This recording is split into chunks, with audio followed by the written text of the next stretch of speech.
மேடையில் இருக்கின்ற நண்பர்களே, என் தம்பிகளே, உறவினர்களே, குறிப்பா தலைவர்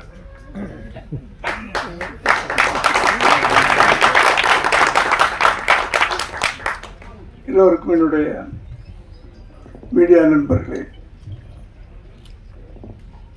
சினிமாவை நேசிக்கக்கூடிய அனைவருக்கும் என்னுடைய மாலை வணக்கம். ரொம்ப நன்றி என்னைய உடனே கூப்பிட்டதுக்காக பச்சன் சார். நான் 2 வருஷம் வச்சு ஈவினிங்ல எந்த ஃபங்க்ஷன்லையும் கலந்துக்கிறது இல்லை. கலந்துக்கணும்னு ஆசை எல்லா நிகழ்ச்சியிலையும். பட் ஒரு வயசுக்கு மரியாதை கொடுக்கணும்ல, அதை நான் கொடுத்துக்கிட்டு அடக்க ஒடுக்கமா ஒரு 6 மணி ஆச்சுன்னா வீட்டுக்குள்ள போய் அடைஞ்சிடும். 7 மணிக்கெல்லாம் டின்னரை முடிச்சுட்டு அப்படியே சினிமா 7:30 மணிலேருந்து 9 மணி வரைக்கும் ஏதாவது ஒரு சினிமாவை பார்த்துட்டு அழகா 9 மணிக்கு. அதனால நான் எங்கேயுமே ஈவினிங்ல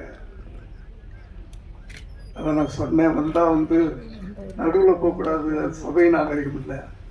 பெரியவங்களா இருக்கும்போது நான் பாட்டுக்கு பேசிட்டு போனேன்னா நல்லா இருக்கேன்.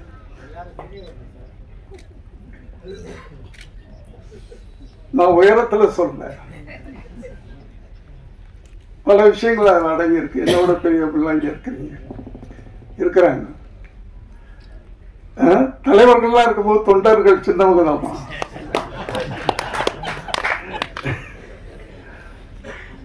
இல்லையா? அதனால தங்கர் பச்சன் அவர்களுக்கு என்னுடைய நன்றியை தெரிவிக்கிறேன். ஒரு நல்ல ஒரு எப்படின்னு சொல்றது எனக்கு தெரியல, அந்த நினைப்பு இருக்கிறது இல்ல. தங்கர் பச்சன் அவர்கள் எல்லாருக்கும் தெரியும், ஒரு பெரிய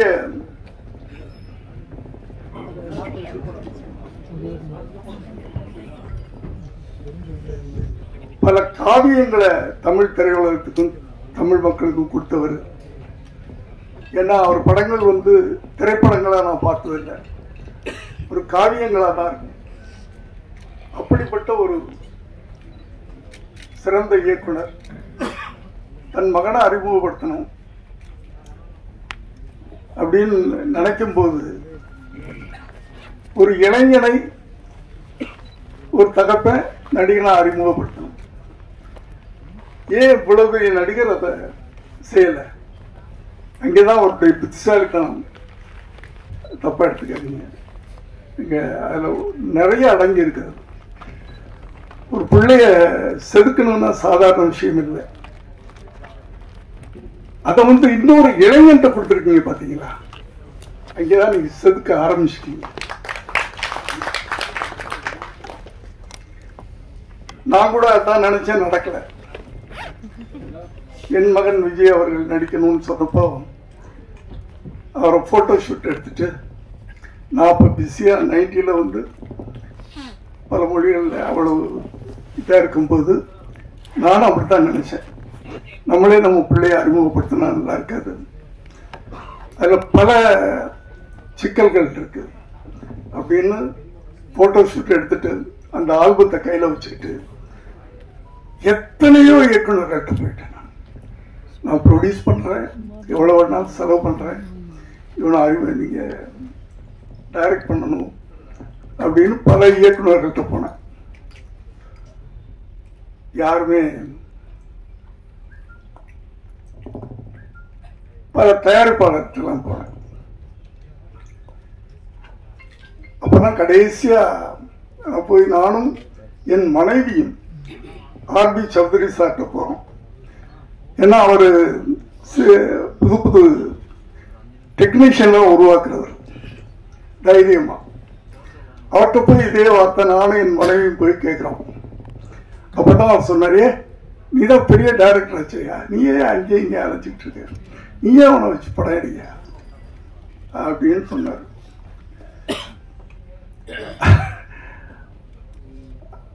அதனாலதான் நான் கட்டாயமாக அவரை நானே வச்சு படம் எடுக்கக்கூடிய ஒரு சூழ்நிலை உருவாச்சு. ஆனா தங்கர் பச்சான் அவர்கள் ரொம்ப அழகான வேலையை பண்ணியிருக்கிறாரு. ஒரு இளைஞனை அறிமுகப்படுத்தணும், அந்த இளைஞர்கள் மத்தியில போய் ஒரு நடிகனா பச்சக்குன்னு நெஞ்சில நிக்கணும். அப்படின்னா இன்னொரு இளைஞன் அந்த இளைஞனை உருவாக்கணும் அப்படின்னு நினைச்சு அந்த பொறுப்பை கொடுத்திருக்கிறாரு. அவரு பாலுமகேந்திரா அவருடைய பட்டை தீட்டப்பட்டவர் அப்படின்னு சொல்றாங்க. எனக்கு அவர் பழக்கம் இல்லை. இருந்தாலும் அவர் இந்த படத்தின் மூலம் முதல்ல ஒரு இயக்குனராக, ஒரு இயக்குனர் சங்கத்துல அதன் மூலமா கூட நான் ஆசைப்படுறேன். அந்த இயக்குனர் வெற்றி பெற வேண்டும். முதல்ல ஒரு இயக்குனர் அவர் வெற்றி பெற வேண்டும் ஆசைப்படுறேன். வெற்றி அடைஞ்சிட்டாருன்னு படம் பார்த்தவங்க சொன்னாங்க என்கிட்ட. ரொம்ப ரொம்ப அழகா அந்த படத்தை பண்ணியிருக்காருன்னு சொன்னாங்க. கேள்விப்படும்போதே சந்தோஷமா இருந்துச்சு. அடுத்து ஹீரோ, அதாவது ஒரு தகப்பனுடைய கனவு, தன் பிள்ளை அப்படி வரணும் இப்படி வரணும்.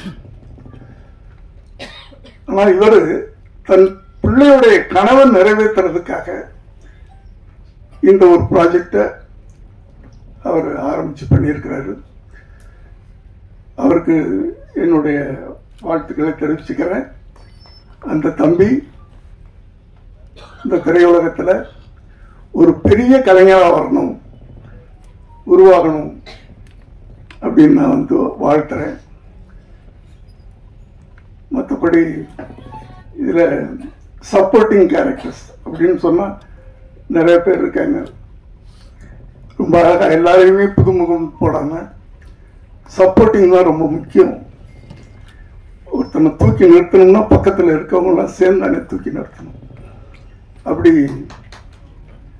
ஒரு கனமான கதாபாத்திரங்களை மையப்படுத்தி அப்படி அதை ஏற்று நடிக்கக்கூடிய சிறந்த நடிகர்களை எல்லாம் கூட நடிக்க வச்சிருக்கிறாரு. எல்லோருக்கும் என்னுடைய வாழ்த்துக்கள். பேரன்பும் பெருங்கோபம், அதுலயே கதை, அன்பு காட்டுறவனுக்கு நான் அடிமையா இருப்பேன், அடக்க நினைச்சா என் கோபத்தை யாராலும் அடக்க முடியாது. அதுதானே கரெக்ட் தானே? கதையை சொல்லிட்டார் அந்த டைட்டில். என்னுடைய ஃபார்முலா தான், என்னுடைய ஃபார்முலா, என்னுடைய குணாதிசயம். நாங்கள்லாம் ஒரே குணாதிசயங்கள் கொண்டாடுறோம். அன்புக்கு அடிமையா இருப்போம், அடக்கணும்னு நினைச்சா அவ்வளவுதான். எங்க கோபத்தை எங்களாலே அடக்க முடியாது இல்லையா? அப்படியே இருந்தா அப்படியே ஜெயிச்சிட்டோம். அது ஒரு விஷயம். சோ இந்த படக்குழுவினரையும் சம்பந்தப்பட்ட அத்தனை பேரையும் நான் மனதார வாழ்த்துறேன். இந்த படம் ஒரு பெரிய வெற்றி அடையணும். ஏன்னா சின்ன படங்கள் தான், சிறு முதலீட்டு படங்கள் தான் ஓடணும். அதுக்கு என்ன பண்றதுன்னு தான் தெரியாம தவிச்சுக்கிட்டு இருக்கோம். திரையுலகமே திகைச்சு போய் நின்றுகிட்டு இருக்கு. அதுலயும் ஒரு மெசேஜ், நீங்க தங்கர் பச்சான் சார் எடுத்துக்கிட்டீங்கன்னா அவருடைய படங்கள்ல எல்லாம் ஆணித்தரமான ஒரு அழகான ஒரு செய்தியை சொல்றார். மெசேஜ் சும்மா எடுத்துட மாட்டார். கத்தி, ரத்தம், வெட்டு, குத்து, அது அவர் தெரியாது. காவியங்க, அவர் இந்த படத்தை வழங்குறாரு அப்படின்னு சொன்னா அதுலயும் அதுவும் ஒரு காவியமாகத்தான் இருக்கும் அப்படின்னு நான் நம்புறேன். நான்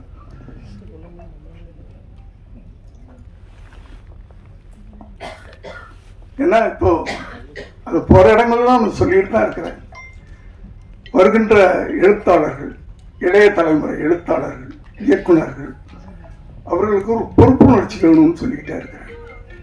ஏன்னா சினிமான்றது ஒரு பயங்கரமான ஆயுதம், வலிமையான ஆயுதம்.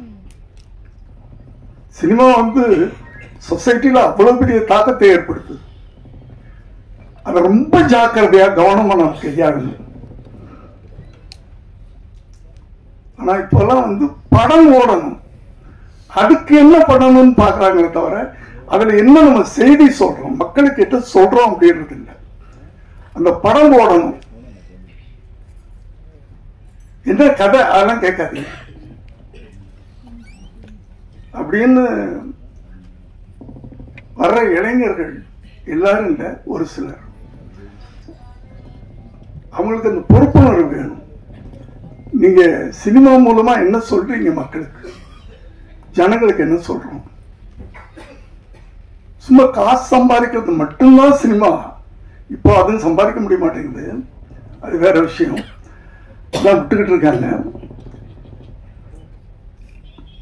இது இயக்குநர்களுக்கும் இருக்கணும் அந்த அக்கறை, நடிகர்களுக்கும் இருக்கணும், டெக்னீஷியன் அத்தனை பேருக்கு இருக்கணும். ஒரு படத்தை உருவாக்கும் போது அந்த படம் மூலமா ஜனங்களுக்கு நம்ம என்ன சொல்றோம் அப்படின்றது ரொம்ப முக்கியமான விஷயம். இதை நான் ஒவ்வொரு மேடை கிடைக்கும் போதெல்லாம் இதை நான் அழுத்தி அழுத்தி சொல்லிட்டு இருக்கிறேன். ஆகவே குறிப்பா நான் யாரையும் சொல்லலை, எந்த நடிகரையும் சொல்லலை, குறிப்பா எந்த இயக்குநரையும் சொல்லலை, எந்த எழுத்தாளரையும் சொல்லலை. வருகின்ற இளைஞர்கள் சமுதாயத்தை மாற்றுங்கள். உங்கள் கையில ஒரு வலிமையான ஆயுதம், சினிமா என்ற ஆயுதம் கிடைத்திருக்கிறது. அந்த ஆயுதத்தை கவனமாக நீங்க பயன்படுத்தணும்னு கேட்டு இந்த படம் மிகப்பெரிய வெற்றி பெறணும்னு வாழ்த்தி விடைபெறுகிறேன். நன்றி.